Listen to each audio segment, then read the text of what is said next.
Let's take a look at ventilator settings. First, we have tidal volume. Tidal volume can be inspiratory or expiratory, and it measures how much air is breathed in or out in one breath. Sometimes the vent is set to control this amount. When we use a vent, it's calculated based on the patient's size. I'm sure you know respiratory rate. When a vent has a respiratory rate set, it's usually a minimum amount required. Some vent modes allow the patient to have more control over their breathing, but if there is a respiratory rate set and the patient doesn't breathe the minimum amount, it will trigger a breath for the patient. Then we have PEEP.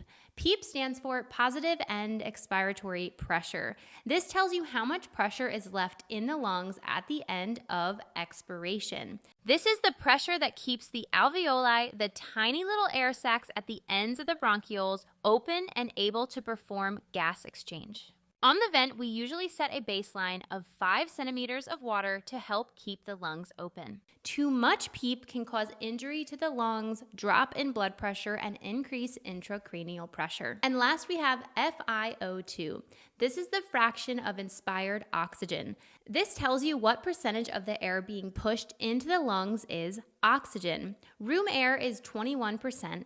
This setting can go all the way to 100%. That's it for basic vent settings. There are probably more settings you've seen as well, so drop any other ones you've seen in the comments.